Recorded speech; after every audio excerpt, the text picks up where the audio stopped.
지금 러시아의 전략 기계, 비행기, 전폭기라고 해야 되죠? TU-160. 이게 이제 드론 공격에 의해서 파괴되면서 지금 푸틴이 아까 말씀하셨듯이 정말 경로했다. 뭐 이런 이야기가 있던데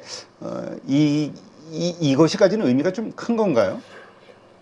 러우 전쟁은 재래식 전쟁이죠. 네. 핵 전쟁이 아니죠. 근데 이번에 타격을 받은 러시아 전략 폭격, 전략이라는 말이 들어가면 현대에서는 핵이란 얘기예요. 아, 그래요? 네.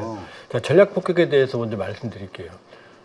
전투가 일어나면 네. 비행기가 와서 지원하죠.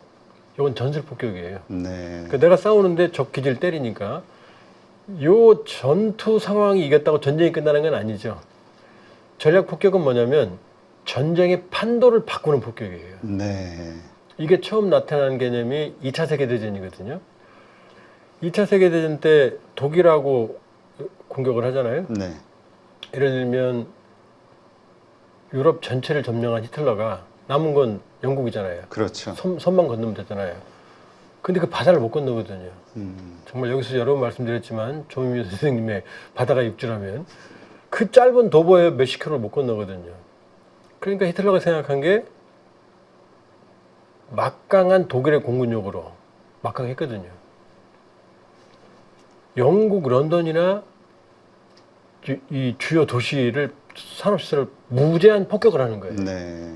그 다음에 영국이 섬이니까 외부에서 물자를 못 들어오게 유보트, 그 유명한 바다의 늑대들이라고 하는 잠수함. 예, 잠수함으로 상선을 계속 겹치시키고 못 들어오게. 그 다음에 폭격으로 영국을 마비시키는 거예요. 네. 이게 전략 폭격이에요. 그럼 이게 전쟁 의지가 사라질 거 아니에요. 그렇죠. 그런데 여기서 정말로 영국 공군의 그 분전으로 하루에 한 비행사가 10번, 20번씩 출격을 했어요. 아, 숫자가 딸리니까. 예, 철저하게 그걸 견뎌내요. 이걸 비옵이라고 그래요. 배틀 오브 브리튼. 찾으면 뭐 게임 많이 나오고 전쟁 영화도 있어요. 그때 밀덕들이 좋아하는 그 메서시미트 BF-109라든지 아니면 이제 스피파이어 같은 그 정말로 찬란한 비행기들이 나옵니다. 지금 봐도 아름다워요. 사실 전쟁 무기지만. 근데 거꾸로 이제 독일이 밀리잖아요. 네. 독일이 밀리면서 패전에서도 전쟁을 이제 버티니까 영국과 미국 공군들이 독일에 있는 도시를 전략 폭격합니다. 네. 드레스덴이라고 아세요? 아니요. 드레스덴. 도시 이름인가 보죠? 예, 아주 유명한 공업 도시인데 이 드레스덴에 군수 공업지대가 있다라고 판단해서 이 연합군 공군, 영국 공군 중심이 폭격을 합니다. 네. 소위탄을 포함해서 끔찍했어요. 하룻밤 사이에 도시 전체가 불탔어요. 아, 사망자가 얼마인지 아세요? 2만에서 4만 5천 명이 추정이 돼요. 엄청나네요. 하룻밤 사이에. 나가사키에 나가사키 폭탄 떨어졌을 때 사망자가 4만이거든요. 거의 핵폭탄급이군요. 그렇죠. 지금도 끔찍해. 지금도 그 기념물이 남아 있어요. 깜찍한 지금도 보면 그게 전략 폭격이에요. 그런데 지금 현대에 와서는 그런 무식한 방법 안 쓰죠. 그런 전략 폭격을 하려면 수백 대 비행기가 가야 되고 여기도 아군도 많이 격추되거든요. 지금은 뭐가 있어요? 핵폭탄이 있잖아요. 그렇죠. 그러니까 전략 폭격기라 하면 핵폭탄을 운용하는 폭격기라는 얘기예요. 네. 그러니까 지금 우크라이나가 때린 폭격기는 전략 폭격기는 핵무기를 운용하는 수단을 때린 거예요. 네. 그러니까 러시아의 핵전력을 때린 거예요. 젤렌스키 말대로 하면 러시아가 운용하는 전략 폭격기가 몇 대인지 몰라요. 근데 90에서 한 120대로 추정이 되거든요. 꽤 많네요. 미국은 훨씬 많아요. 근데 이 전략 폭격기의 젤렌스키 말대로라면 41대, 수치로 34%라고 그랬어요. 네. 그러니까 우크라이나는 120대로 보는 거죠. 근데 그 수치는 다 달라요. 기준에 따라서.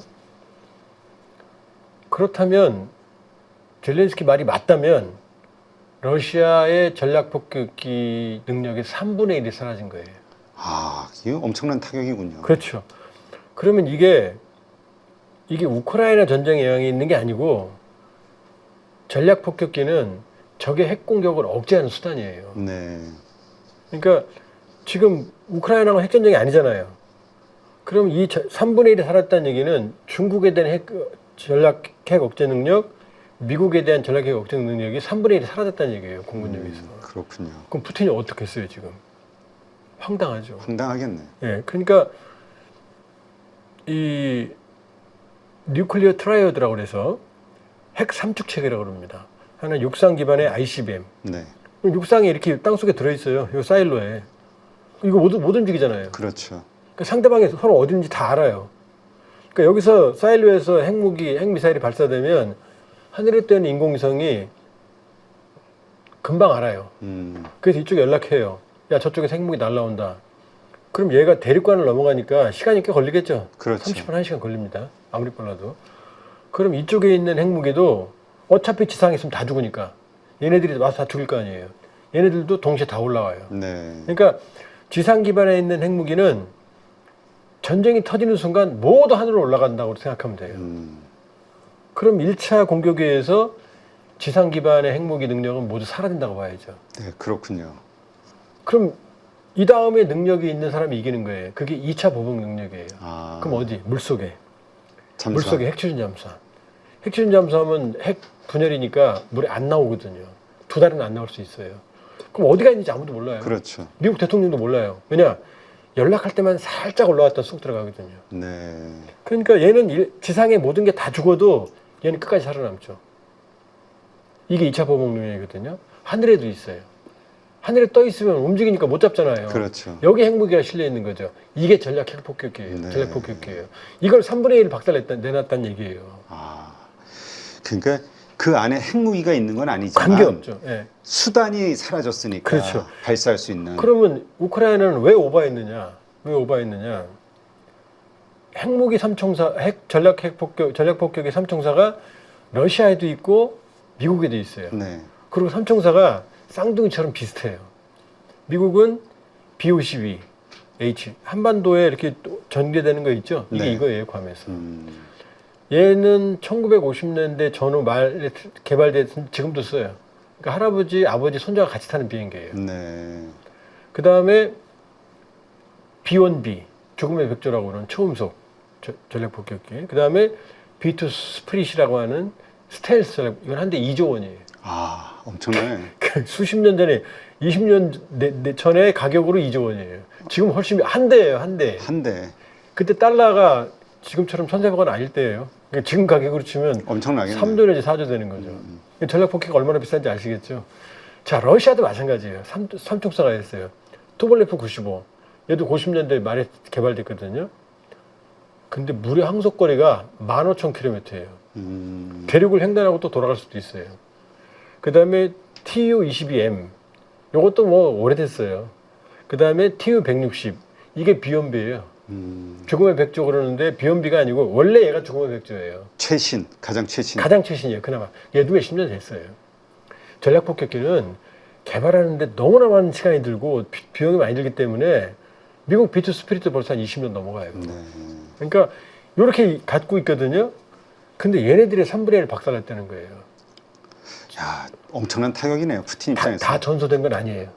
그래서 지금 확인해 보니까 젤렌스키는 만한데, 근데 서방 언론, 미군 당국, 나토 당국자 말을 종합해 보니까 20여 대 정도 피해는 확실한 것 같다. 네. 그 중에 투볼레프 95, 그 다음에 TU-22M 포함해서 여기 공중조기경보 통제기도 들어있어요. 아, A-50 2대.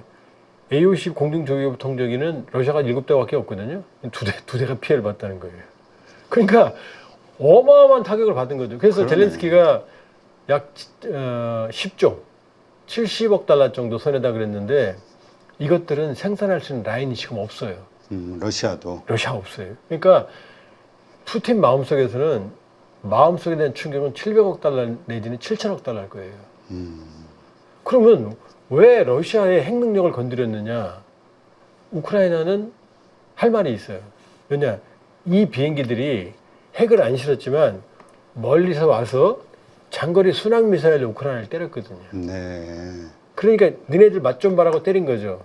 근데 문제는 우크라이나는 정당한 행동이지만 이게 왜 위험하냐면 러시아의 핵 능력을 현저하게 약화시켰잖아요. 그렇죠. 핵 균형이 확 휘는 거죠. 기우는 거죠. 그러니까 푸틴의 측근들, 극우, 전술핵 써야 된다. 우크라이나. 우크라이나이다. 그런 얘기 나오고 있어요. 지금 그래서 이제 일단은 1차로 승질 나서 푸틴이 전선에 대한 공세를 강화하고 있고 그 다음에 최대 규모의 드론과 미사일 공격을 민간인한테 지금 하고 있어요. 지금. 네. 근데 이게 시작일지 끝인지는 몰라요. 근데 이게 또 왜 위험하냐면 자 푸틴 입장에서는 이것들이 선을 넘었네. 우크라이나 입장에서는 정당한 보복인 거고요. 네. 그래서 만일 우크라이나를 세게 때리잖아요. 그럼 우크라이나가 또 선을 넘을 거 아니에요. 그렇죠. 그 두 번째 선은 뭔지 아세요? 뭐죠?